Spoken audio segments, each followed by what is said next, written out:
सारा प्रणाम, मैं हूं भूपेश कोहली। बड़ी बहस में आपका स्वागत है। राजस्थान का रण दिलचस्प हो चला है।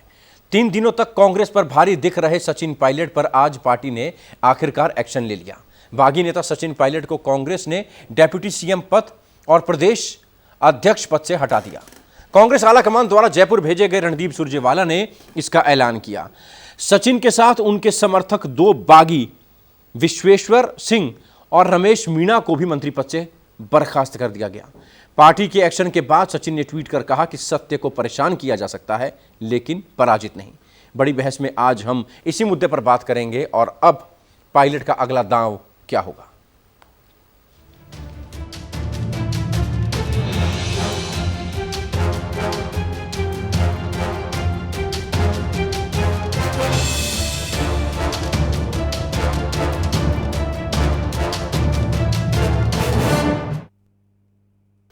कांग्रेस के एक्शन के बाद अब सबकी नजरें बागी नेता सचिन पायलट पर बनी हुई हैं। कांग्रेस ने कहा कि सचिन और उनके सहयोगी विधायकों ने भारतीय जनता पार्टी के साथ मिलकर राजस्थान की चुनी हुई अशोक गहलोत सरकार को अस्थिर करने की साजिश रची।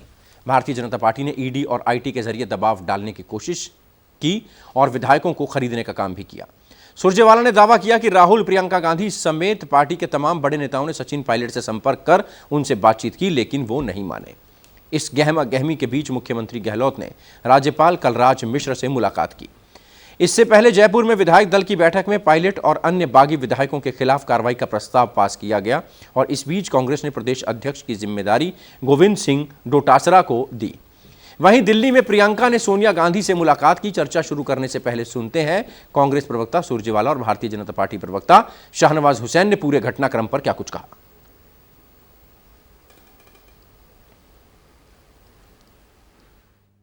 श्री सचिन पायलट जी को, श्री विश्वेंद्र सिंह जी को और मीना जी और श्री रमेश मीणा जी को उप मुख्यमंत्री और मंत्री पद के भार से फौरी तौर से मुक्त किया जाता है। देखिए, विनाश काले विपरीत बुद्धि। कांग्रेस विनाश की तरफ बढ़ रही है। कांग्रेस अपने ही नेताओं को अपमानित करती है। कोई भी राहुल गांधी के लिए खतरा न बन जाए, चाहे वो सचिन पायलट हो या ज्योतिरादित्य सिंधिया। ये अगर दोनों कभी मुख्यमंत्री बन जाते मध्य प्रदेश और राजस्थान के, तो वो उनका कद और उनकी योग्यता इतनी हो जाती कि वो राहुल गांधी के लिए भविष्य में खतरा बन जाते। इसलिए झगड़ा अशोक गहलोत और सचिन पायलट का नहीं है।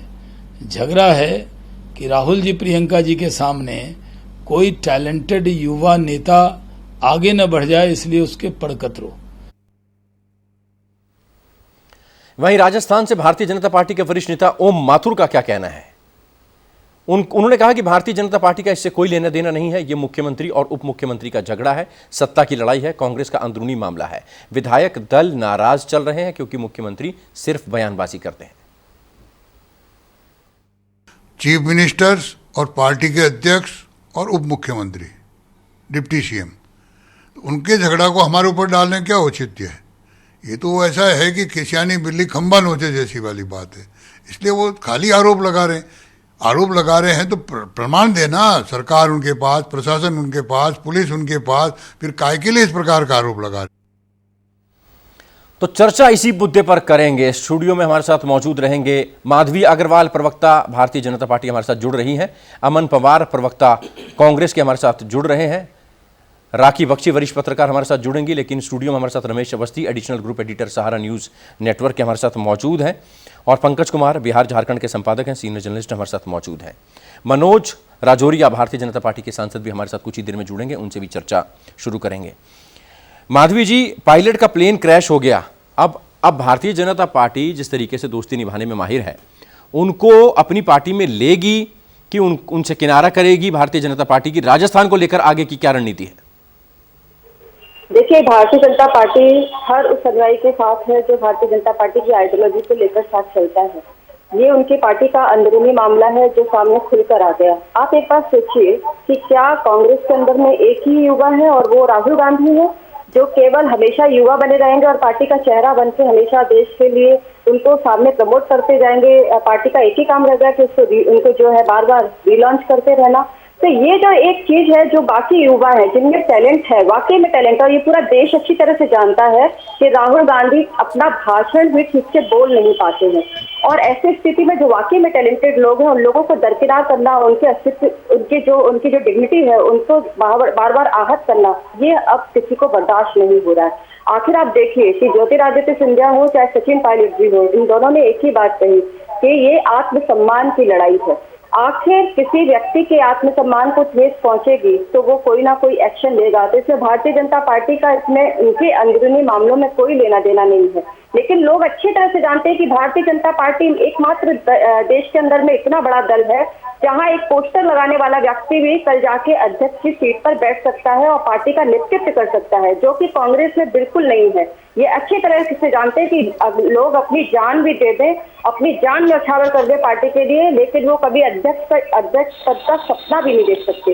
तो ये स्थिति है, ये समानांतरता जो केवल भारतीय जनता पार्टी में है। राहुल गांधी को खतरा है सचिन पायलट से, ज्योतिरादित्य सिंधिया से, इन युवा नेताओं से खतरा था। राहुल गांधी नहीं चाहते, गांधी परिवार नहीं चाहता कि कोई युवा सामने आए जो राहुल गांधी को चैलेंज कर सके। उनकी योग्यता कम है और इन युवाओं की योग्यता ज्यादा है। ये आरोप भारतीय जनता पार्टी का अमन पवार आपकी पार्टी पर, जवाब दीजिए। माध्यम से बता दूं कि 25 साल की उम्र में सचिन पायलट जी ने राजनीति ज्वाइन करी। 26 साल की उम्र में वो लोकसभा के सांसद बने।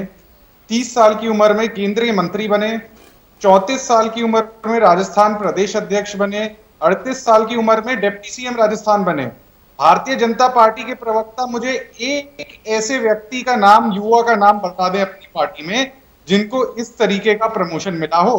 यही कहानी ज्योतिरादित्य सिंधिया जी के साथ थी। और क्या ज्योतिरादित्य सिंधिया जब बीजेपी में चले गए तो बीजेपी ने उनको मुख्यमंत्री बना दिया मध्य प्रदेश का? तो कांग्रेस पार्टी में तो जो एक प्रमोशन एक युवा को एक कार्यकर्ता को दिया जा सकता है, मैक्सिमम तौर पे दिया और आगे भी मिलता। तो अगर इसके बावजूद ये आरोप मुझ पर, हमारी पार्टी पर लगेंगे तो मेरे ख्याल से जनता जो है वो इस मामले की ठीक जज होगी कि क्या सचिन पायलट को उनका ड्यू मिला कि नहीं मिला। दूसरी बात ये निकल करके आती है कि जब आपके प्रदेश में भारतीय जनता पार्टी ईडी और आईटी को लगाए जा रही है, बार बार हमारी सरकार को जो है डिस्टेबलाइज करने की कोशिश कर रही है, एमएलए को 25-25 करोड़ रुपए इनके नेता जो है ऑफर कर रहे हैं कि आके बीजेपी ज्वाइन कर लीजिए, तो क्या सचिन जी का ये दायित्व नहीं बनता था कि आकर के अपनी सरकार को बचाएं? तो आज की डेट में भी हम सचिन जी से बिल्कुल ये अपेक्षा रखते हैं कि अभी भी वो पार्टी में है, उनको उप मुख्यमंत्री के पद से जरूर हटाया गया है, पर जब आपकी पार्टी पे संकट आता है तो घर के परिवार के व्यक्ति का, मेंबर का ये कार्य कर्तव्य है कि वो आकर के परिवार का संरक्षण करे, ये नहीं कि जाकर के दूसरे होटल में बैठ जाए। रमेश जी, कांग्रेस का कहना है कि अगर परिवार पर संकट आया, उस संकट से उबरने के लिए हमने इस तरीके की कवायद की है जो कि बहुत जरूरी थी। भारतीय जनता पार्टी का कहना है कि गहलोत सरकार अल्पमत में है। ये किस आधार पर और क्या अभी पिक्चर बाकी है? देखिए, अभी भूपेश जी जिस तरह से गवर्नर के यहाँ अशोक गहलोत ने जाके अपना बहुमत सिद्ध किया है और लेटर दिया है, तो उससे मुझे नहीं लगता है कि सरकार अल्पमत में है। लेकिन कहीं ना कहीं भारतीय जनता पार्टी के पास अगर कोई आंकड़ा है तो निश्चित रूप से पेश करेगी। लेकिन लगता है कि राजनीति के सहमत के इस गेम में अशोक गहलोत ने सचिन पायलट को पहले राउंड में मात दी है। अब सचिन पायलट के पास दो ही विकल्प हैं कि वह तो भारतीय जनता पार्टी में जाएं या फिर वो अपनी वो नई पार्टी बनाए। जहां तक भारतीय जनता पार्टी का सवाल है, वो माथुर जी ने स्पष्ट कहा है कि अगर सचिन पायलट जी भारतीय जनता पार्टी में आते हैं तो स्वागत है। लेकिन साथ में उन्होंने ये भी कहा है कि ये उनका अंदरूनी झगड़ा है, ये भारतीय जनता पार्टी पे मरना कि भारतीय जनता पार्टी के कारण सचिन पायलट छोड़ के आए हैं, ये गलत है। सचिन पायलट को उनकी पार्टी ने परेशान किया, इस कारण उन्होंने ये निर्णय उनको लेना पड़ा। तो मुझे लगता है कि आगे आने वाला जो समय है वो देखने की बात है कि ये जो राजनीतिक उतार चढ़ाव है वो किस ओर पड़ता है। भूपेश जी, पंकज, डिप्टी सीएम का पद गया, 2 मंत्री जो करीबी थे सचिन पायलट के उनको भी निकाल दिया गया। कल पोस्टर हटा दिए गए, शाम को पोस्टर लगा दिए गए, आज डिप्टी सीएम पद से हटा दिया गया। उसके बाद प्रियंका गांधी सोनिया गांधी से मिलने चली गई। इन सब के बीच कड़ी क्या दिखाने की कोशिश की जा रही है कि अगर आप वापस आते हैं तो स्वागत है, वरना ऑप्शन तैयार है? देखिए, साफ तौर पर कोई मैच्योर्ड पार्टी यही करती है और कांग्रेस को ये पता था कि सचिन पायलट हैं वो कांग्रेस के लिए कितने इंपॉर्टेंट हैं। भूपेश, मैं आपको याद दिलाना चाहूंगा कि जब चुनाव में जीत हुई कांग्रेस की तो ज़्यादा सेहरा सचिन पायलट के सिर पर ही बांधा जा रहा था कि उन्होंने किस तरह से हर इलाके में दौरा करके जो भाजपा की मजबूत किला था, जो फोर्ट था, उसमें कैसे उन्होंने सेंधमारी की। तो जाहिर तौर पर जो सचिन पायलट का एक्सपेक्टेशन था वो ये था कि उनके हाथों नेतृत्व सौंपा जाएगा। भूपेश, मैं आपको याद दिलाना चाहूंगा कि बहुत पिछले, अगर काफी समय पिछले समय को याद करें तो बहुत सारे ऐसे फ्लैश पॉइंट्स हैं जहां पर यह लग रहा था कि दोनों के बीच में तकरार जो है सो काफी गहरा है। अगर आप जो बच्चों की मौत हो रही थी उस पर भी सचिन पायलट मुखर थे कि किस तरह से प्रदेश सरकार उसको रोकने में नाकामयाब रही है, और जहां तक वो खुद कहते रहे हैं कि उनका फोन टैपिंग हो रहा था, पार्टी में इज्जत नहीं मिल पा रही थी। तो मैं इसको इस तरह से देखता हूं भूपेश कि ये old guard versus young Turk है। आप तमाम स्टेट में भी देखें, जैसे महाराष्ट्र में दिखा कि मिलिंद देवड़ा नाराज हैं, उस तरह की बात आई। सिंधिया जो है ऑलरेडी मध्य प्रदेश में पार्टी छोड़ चुके हैं। यहां पर सचिन पायलट जो कांग्रेस के नए चेहरे थे, जिनको ये क्रेडिट दिया जा रहा था कि पार्टी की जीत इन्होंने दिलाई, आखिरकार वो ओल्ड गार्ड से नाराज दिखे। तो इस तरह से, ऐसे मैं इसको इस तरीके से देखता हूं कि old guard versus young Turk. इसमें जरूर है कि अभी फिलहाल अशोक गहलोत बाजी मारते हुए दिखाई पड़ रहे हैं, क्योंकि जिस तरह से सचिन पायलट खेमा ये क्लेम कर रहा था कि उनके पास 3 विधायक है, फिलहाल 18 विधायक ही मानेसर होटल में नजर आता है। माधवी, आपको लगता है कि सचिन पायलट अभी सरप्राइज करेंगे? और साथ ही साथ इसका भी जवाब चाहूंगा, अशोक गहलोत कह रहे हैं कि आपकी पार्टी बहुत दिनों से, बहुत महीनों से मेहनत कर रही थी, हॉर्स ट्रेडिंग में लगे हुए थे, आप विधायकों की खरीद फरोख्त में लगे हुए थे, लेकिन अब भारतीय जनता पार्टी की स्थिति खिसियानी बिल्ली खंबा नोचे, ये आप पर आरोप। देखिए, कांग्रेस की एक नीति रही है कि वो कुछ भी, उनको जो भी उनके अपने नेतृत्व में जो क्षमता नहीं है उसकी वजह से सारा आरोप जो है वो भारतीय जनता पार्टी के ऊपर लगा देती है। आप देखिए, आदित्य सिंह जो है उसने भी किस तरीके से विरोध किया, और जैसे ही विरोध किया उसके साथ में किस तरीके का बर्ताव हुआ। तो आप इतनी सी बात क्यों नहीं समझ रहे हैं? मुझे लगता है पूरा देश अच्छी तरीके से समझता है कि केवल और केवल एकमात्र राहुल गांधी को आगे प्रमोट करने के चक्कर में देश, जो इनकी पार्टी के जितने भी युवा नेता हैं उनको कहीं ना कहीं दरकिनार किया जा रहा है।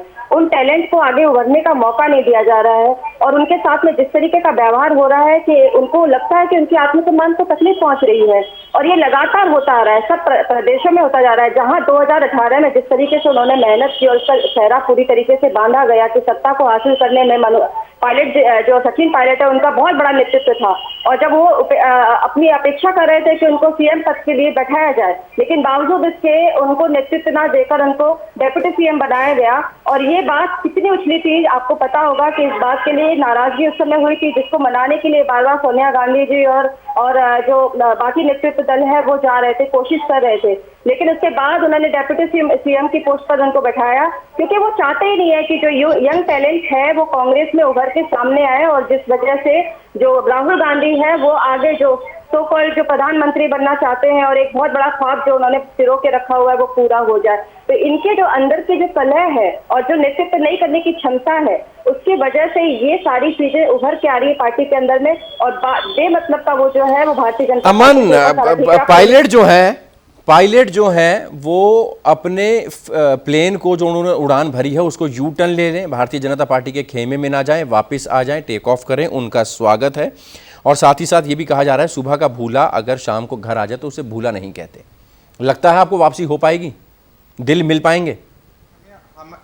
हमने कल से 2 बार सचिन जी से सार्वजनिक तरीके से आप लोगों के माध्यम से अपील करी है कि जब घर में कोई तकलीफ होती है, जिस तरीके से बीजेपी आज जो कू करने की कोशिश कर रही है, इनकम टैक्स लगाकर, ईडी को लगाकर जयपुर में विधायकों के घर पे, तो उनका एक घर में एक जिम्मेदार नागरिक के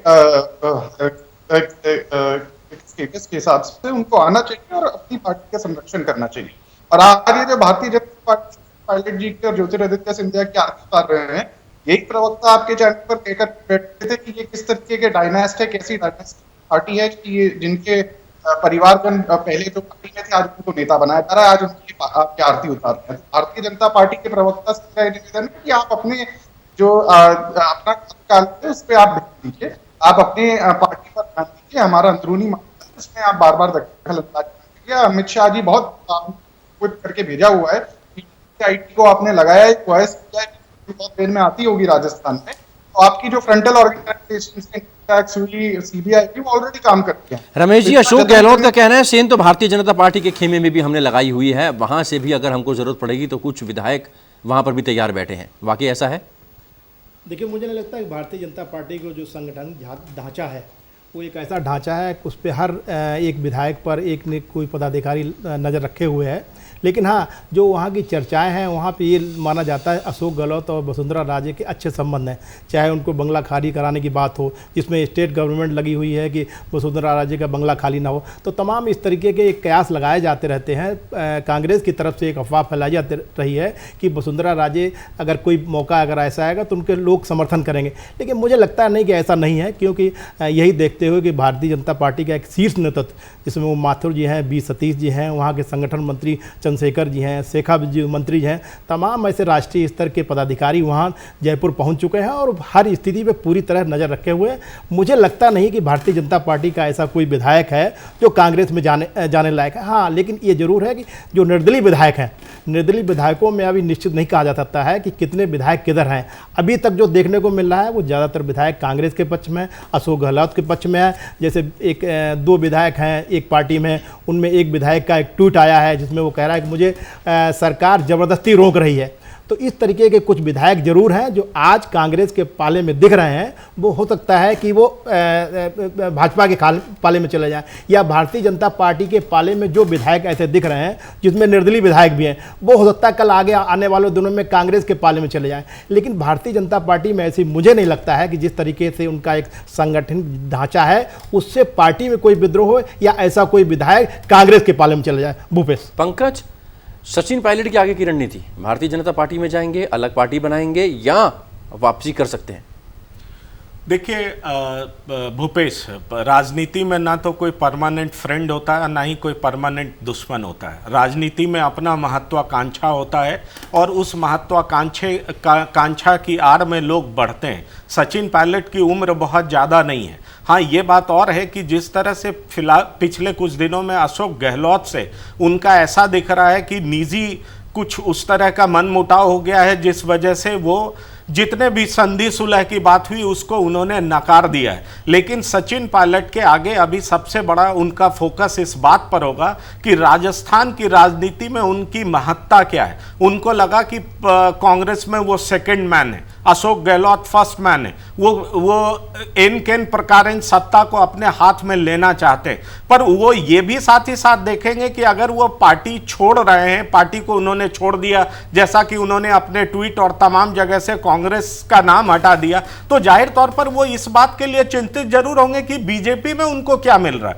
बीजेपी क्या ऑफर कर रहा है, या तीसरा ऑप्शन क्या है कि वो तीसरा मोर्चा बना करके तीसरे पार्टी की भी बात हो रही है कि तीसरा पार्टी वो फ्लोट करेंगे जिसका नाम भी चर्चा में है। तो क्या वो ऐसा पार्टी फ्लोट करके क्या राजनीतिक संतुलन वहां बरकरार कर पाएंगे, अपनी महत्ता सिद्ध कर पाएंगे? तो जाहिर तौर पर ये सारे तमाम ऑप्शंस हैं जिसको लेकर के सचिन पायलट जरूर सोच रहे होंगे। लेकिन फिलहाल भूपेश, अभी जो दिख रहा है कि उनके पाले में 18 विधायक हैं, तो 18 विधायक को लेकर के वो आगे की क्या रणनीति बनाते हैं ये देखने वाली बात होगी। माधवी, भारतीय जनता पार्टी बार बार ये कह रही है मेहनत सचिन पायलट ने की थी, गद्दी गहलोत को मिल गई थी और उसी वक्त से अंदर खाने कहीं ना कहीं पार्टी में अंदरूनी कलह मची हुई थी। हमारा कोई मतलब नहीं है, उनके घर में अगर छीटाकशी चल रही है, उनके घर में अगर अंदरूनी कलह चल रही है तो हमारे से कोई मतलब नहीं है। लेकिन प्रदेश में अगर स्थिर सरकार देनी है तो भारतीय जनता पार्टी उसके लिए तैयार है, वो मौका नहीं छोड़ेगी। देखिए, भारतीय जनता पार्टी नहीं कह रही कि सचिन ने बहुत मेहनत की थी और उनको सीएम नहीं बनाया गया। ये उनके कलेश जो है वो सामने निकल के आ रहे थे और पूरी न्यूज चैनल पे चल रहा था कि किस तरीके से मिलने के लिए बार बार वो जा रहे थे और कौन बनेगा इस चीज पे डिसाइड करने में कितना समय लग गया था। अंत में जाकर प्रियंका वाड्रा ने जाकर वहां पर सारी चीजें फिर से बैठाने की कोशिश की और ये जो उनके साथ जो हुआ, ये व्यवहार पूरा खुल के लोगों के सामने आ गया था, पूरे देश के सामने आ गया था और ये लोग, पूरी जनता भी ये देख रही थी कि किस तरीके से जानबूझकर युवा नेतृत्व को कांग्रेस जो है ढकेल रही है पीछे की तरफ, और ये स्थिति लगातार बनती आ रही है। प्रत्येक राज्यों में एक ही स्थिति बन रही है। इनके जो बाकी लोग हैं वो दबी जबान पे बोलते रहते हैं, सामने बोलते नहीं है। अगर किसी से अगर अध्यक्ष से मिलना होता था तो राहुल गांधी से मिलने के लिए उनको कितनी प्रॉब्लम होती थी, महीनों दिनों इंतजार करना पड़ता था अपने अध्यक्ष से बात करने के लिए। अध्यक्ष अचानक गायब हो जाते थे, जिस समय चुनाव के रिजल्ट आने होते थे वो बाहर घूमने के लिए निकल जाते थे, कहाँ बैंकॉक और पता नहीं किस तरफ। तो ये स्थिति बनी हुई थी। जिस दल का नेतृत्व करता जो अध्यक्ष है, बाद में जब उनकी कार्यशैली इस तरीके की थी तो उनको हटा के सोनिया गांधी जी फिर विराजमान हो गई। तो सोनिया गांधी राहुल गांधी सोनिया गांधी अध्यक्ष पद के लिए ये दो ही नाम हमेशा रहेंगे, और बाकी जो है नेतृत्व क्षमता जो है वो दूसरे लोगों में जो है तो वो यंग यूथ को छोड़कर इनके जो पुराने जो इनके हाथ की कठपुतली है उनको देते हैं। तो अमन, आपकी सरकार बच गई, वी फॉर विक्ट्री का साइन दिखा दिया था अशोक गहलोत ने, लग रहा है अभी कोई पेच फंसा हुआ है, क्यों इतना मान मुनव्वल कर रहे हैं? हटा दिया तो हटा दिया? नहीं, बिल्कुल हमारे पास, हमने कल ही ऐलान कर दिया था इस बात का कि बहुमत हमारे पास है। 106 एमएलए का समर्थन आज भी हमारे साथ है। भारतीय जनता पार्टी हवा में मक्खी मारती रह जाए, उनके हाथ कुछ नहीं लगने वाला है। और अगर इनको इतना ही भरोसा अपने आप पर है तो नो कॉन्फिडेंस मोशन लेकर के आए और फ्लोर ऑफ द हाउस पे टेस्ट करा ले। क्यों नहीं लेकर के आ रहे हैं? वहां पर बैठ करके टिप्पणी करने से अच्छा आपके नेता जो है एक्टिव काम करें। अगर आपको लगता है कि आपके पास नंबर है, आप कुछ बिगाड़ सकते हैं, तो नो कॉन्फिडेंस मोशन लेकर के आइए। लाएंगे माधवी जी, अविश्वास प्रस्ताव लाएंगे आप? देखिए, अभी भारतीय जनता पार्टी ने ऐसा कोई निर्णय नहीं लिया। ये लोग अपने जाके जो भी इनको आपस में एक दूसरे को मनाना रूठना जो करना है करें, पोस्टर लगाएं, पोस्टर फाड़े, इनको जो करना है करें। अगर ऐसी स्थिति बनेगी कि जहां सरकार खतरे में आएगी और वहां नेतृत्व देने की बात होगी और वहां राज्यपाल जब अगर आदेश देंगे तो निश्चित तौर से भारतीय जनता पार्टी इसमें आगे आएंगी। लेकिन अभी तक हमारी तरफ से कोई डिसीजन नहीं इस तरीके से। अवस्थी जी, क्या वजह है कि प्रियंका गांधी ने भी मना लिया, राहुल गांधी ने भी मना लिया, तमाम दिग्गज वहां पर पहुंच गए, सचिन पायलट को तमाम लोगों ने, बड़े नेताओं ने फ़ोन कर दिया, बावजूद उसके उनकी खिन्नता, उनका मनभेद जो है वो ख़त्म होता नहीं दिख रहा है? आप बारीक नज़र रखेंगे पूरे प्रकरण पर। देखिए भूपेश जी, ऐसा लगता है कि जिस तरीके से उनकी दूरियां बढ़ी हैं अशोक गहलोत जी, और अब ऐसा संभव नहीं कि अब अशोक गहलोत के साथ सचिन पायलट राजस्थान में उनके नेतृत्व में काम करें, या जब वो मुख्यमंत्री हैं और वो डिप्टी सीएम के रूप में काम करें। अशोक गहलोत भी नहीं चाहेंगे ये अशोक गहलोत भी नहीं चाहते हैं और साथ में सचिन पायलट भी नहीं चाहते। तो एक ऑप्शन कल रात में रखा गया था कि वहाँ के वरिष्ठ लीडर हैं, सीपी जोशी जी हैं, विधानसभा शायद अध्यक्ष भी हैं, तो ये कहा गया कि एक ऐसे बीच का व्यक्ति बना दिया जाए मुख्यमंत्री, जिस पे शायद सहमत बनाने का प्रयास किया गया। मुझे लगता है उस पर भी सचिन पायलट न तैयार हुए और ना अशोक गहलोत जी तैयार हुए। और अशोक गहलोत जी ने जिस तरीके से शीर्ष नेतृत्व को कन्वे कर दिया है ये मैसेज, और कन्वेंस भी कर दिया है कि हमारे साथ जब पूर्ण बहुमत है तो हम सचिन पायलट की मान मनोमत क्यों कर रहे हैं। साथ में मुझे लगता है कि जिस तरह से सोनिया गांधी जी ने और राहुल गांधी जी ने और प्रियंका गांधी जी ने बार बार उनकी मान मनोमत की है और उसके बाद भी सचिन पायलट नहीं माने हैं, तो उनके अंदर भी एक खेमा है जो एक नाराज़गी व्यक्त कर रहा है कि इतनी बार कहने के बाद भी आप नहीं मान रहे हैं, तो फिर आप अपना निर्णय लें। लेकिन फिर इसके अलावा आप कपिल सिब्बल हों और प्रियंका गांधी विशेष रूप से सोनिया गांधी से मिली है, उनका ये मानना है कि भले ही आज सचिन पायलट को हम निकाल के वहाँ सत्ता में बरकरार रहें, लेकिन आगे आने वाले दिनों में हमें राजस्थान में भी नुकसान होगा, साथ में राष्ट्रीय राजनीति में भी नुकसान होगा, कि एक मैसेज जाएगा कि हम जितने युवा हैं उनको धीरे धीरे हमने अस्तबल से जिस तरीके से घोड़े भाग रहे हैं, जैसा कि कपिल सिब्बल ने बयान दिया कि आखिर में हम कब सुधरेंगे, जब हमारे अस्तबल से सभी घोड़े भाग जाएंगे। और उसी तरीके से भारतीय जनता पार्टी का कहना है कि जहां चारा होगा वहां घोड़े जाएंगे। तो अब अस्तबल और घोड़ों की राजनीति हो रही है। मुझे लगता है कि पार्टी का एक खेमा अभी भी चाह रहा है कि सचिन पायलट वापस कांग्रेस में आ जाएं, लेकिन अब जो स्थिति हो गई है, जिस तरीके से सचिन पायलट को मुक्त कर दिया गया, अभी एक बर्खास्त शब्द नहीं किया गया है कि पार्टी से उनको निष्कासित किया गया, लेकिन सचिन पायलट ने अब जो लकीर खींच दी है उसको मिटा पाना मुश्किल है। लकीर खींच गई, मुझे लगता है कि अब मुश्किल है वापस राजस्थान में कांग्रेस में इस स्तर पर राजनीति करना। अब मुझे लगता है कि दो में एक ही व्यक्ति राजनीति कर पाएगा कांग्रेस में। पंकज, चलते चलते आपसे कंक्लूड करूंगा, ये बार बार आरोप लगता है कि राहुल गांधी उतने सशक्त नेतृत्व नहीं दे पा रहे हैं, और अगर सोनिया गांधी, राहुल गांधी और पार्टी के वरिष्ठ नेता ये चाह लेंगे कि सचिन पायलट, ज्योतिरादित्य सिंधिया या और जो युवा नेता हैं वो सामने आए और ताबड़तोड़ बोलते हैं, उनको बहुत ज़्यादा नॉलेज है, रैलीज को संबोधित कर सकते हैं, नेतृत्व की क्षमता है उनमें, ये एक वजह देखते हैं आपकी जो युवा नेता हैं वो छिटकते जा रहे हैं कांग्रेस से पिछले अगर 2-3 साल की बात करें तो? देखिए, परिपक्व नेतृत्व का मतलब यह होता है कि अपने फेलो मैन को आप अपने साथ लेकर के चलें। अगर आप इसमें सक्षम हैं तो आपका नेतृत्व पुख्ता है, परिपक्व है, वो दागदार नहीं है, वो क्वेश्चनेबल नहीं है। अगर आप पिछले दिनों को याद करें तो भले ही पार्टी सत्ता में नहीं हो, लेकिन उसके बावजूद भी अगर जो यंग टर्क हैं, जो नया नेतृत्व है, जो नए नेता हैं, अगर जैसे ठीक ही कहा रमेश जी ने कि अस्तबल से अगर घोड़े एक पर एक भागते नजर आ रहे हैं तो जाहिर तौर पर वो अस्तबल को कौन ऑन कर रहा है उस पर सवाल जरूर उठेगा। और जिस तरह से मध्य प्रदेश से सिंधिया निकल आए, मिलिंद देवड़ा अलग मोर्चा बांधे हुए हैं, कब से सचिन पायलट की बात आ रही है, कपिल सिब्बल ने इस पे नाराजगी जाहिर की है, तमाम अंदर के नेता सवाल उठा रहे हैं। और सबसे बड़ी बात है कि जिस नेता को सचिन पायलट को मनाने की कोशिश खुद पी चिदम्बरम, राहुल गांधी, प्रियंका वाड्रा, केसी वेणुगोपाल, इन तमाम लीडर्स ने की और उनको मना नहीं पाए, तो जाहिर तौर पर यह बताता है कि अपने जो साथी जो नेता हैं उन पे इनकी पकड़, राहुल गांधी की पकड़ उतनी मजबूत नहीं हो पा रही है। तो जाहिर तौर पर उन पर सवाल उठना लाजमी है। भूपेश, बहुत शुक्रिया हमसे बातचीत करने के लिए। पंकज आपका चर्चा में, रमेश जी आप भी जुड़े, बहुत शुक्रिया। माधवी अग्रवाल आपका भी बहुत बहुत शुक्रिया, और अमन जी चर्चा में जुड़े, आपका भी बहुत बहुत शुक्रिया। कांग्रेस का कहना है कि पिछले 6 महीने से यह षड्यंत्र चल रहा था, हॉर्स ट्रेडिंग की कोशिश हो रही थी और आखिरकार भारतीय जनता पार्टी अपने मंसूबों में कामयाब हुई, लेकिन हमारी तैयारी पूरी थी, इसलिए हमारी सरकार बच गई। भारतीय जनता पार्टी का कहना है हमारा कोई लेना देना नहीं है आपके अंदरूनी कलह से, लेकिन अगर राज्य में सरकार अस्थिर होगी तो हम विकल्प देंगे। देखेंगे आगे ये राजनीति किस तरफ जाती है और राजस्थान के सिंहासन पर कौन कितने दिन तक काबिज रहता है और क्या फिर से कोई षड्यंत्र होता है, इस पर हमारी नज़र बनी रहेगी। फिलहाल बड़ी बहस में अभी के लिए इतना ही। दीजिए इजाज़त, ब्रेक के बाद खबरों का सिलसिला जारी रहेगा। आप चलते रहिए सहारा न्यूज़ नेटवर्क के साथ। इजाज़त, सहारा अपना।